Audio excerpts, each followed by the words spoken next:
জামাতে ইসলামী হোক, এনসিপি হোক, স্বতন্ত্র হোক, জনগণ যদি বেছে বেছে যোগ্য লোকটার সংসদে পাঠায় তাহলে পুরো সংসদটাই তো যোগ্য লোকদের একটা জায়গা হয়ে উঠবে। এটাই আমাদের বড় যুদ্ধ, এটাই আমাদের করতে হবে। ঢাকায় বসে এমপিরা হাই স্কুলের কমিটি, ম্যানেজিং কমিটি কি হবে এইটা এখানকে বসে এমপিরা ঠিক করে দেন।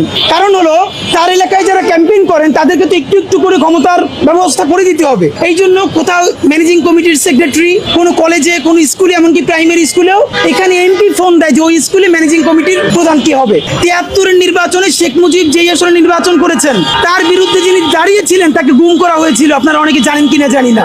জাতির আব্বার বিরুদ্ধে আবার কেউ দাঁড়াইতে পারে? এই সৌজন্যে তারা গুম করা হয়েছিল। তো আমাদের এই জায়গাটা ভেঙেই তো নতুন জায়গা আসলো।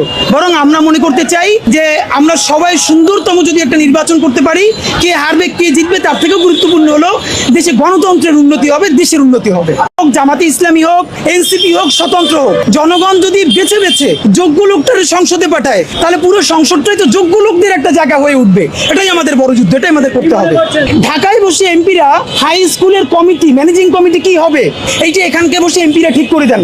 কারণ হলো তার এলাকায় যারা ক্যাম্পেইন করেন তাদেরকে তো একটু একটু করে ক্ষমতার ব্যবস্থা করে দিতে হবে। এই জন্য কোথাও ম্যানেজিং কমিটির সেক্রেটারি, কোনো কলেজে, কোনো স্কুলে, এমনকি প্রাইমারি স্কুলেও এখানে এমপি ফোন দেয় যে ওই স্কুলে ম্যানেজিং কমিটির প্রধান কি হবে। ৭৩-এর নির্বাচনে শেখ মুজিব যেই আসলে নির্বাচন করেছেন তার বিরুদ্ধে যিনি দাঁড়িয়েছিলেন তাকে গুম করা হয়েছিল, আপনারা অনেকে জানেন কিনা জানি না।